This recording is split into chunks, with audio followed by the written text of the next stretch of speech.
सुतल छी ये बोलू ना एना किया रोसल छी बेड पे आइब के सुतल छी की भेलै हमर माना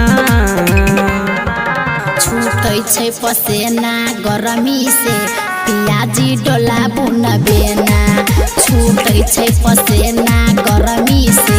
पियाजी डोला बुन बेना छूटै छै पसेना गरमी से पियाजी डोला बुन बेना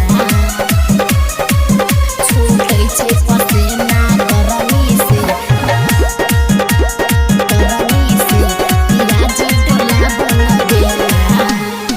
गर्मी स छूटे छै पसेना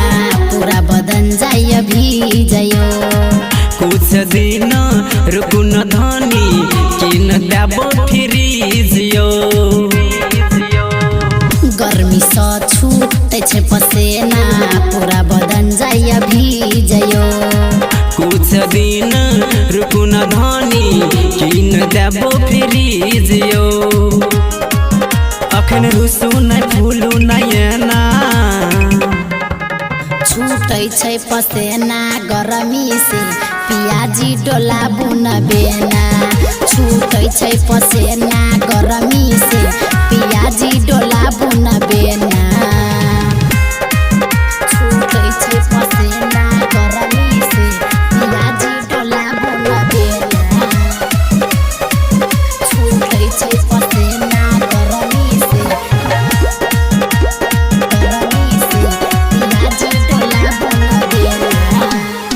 खाना पीना निक नहीं लागै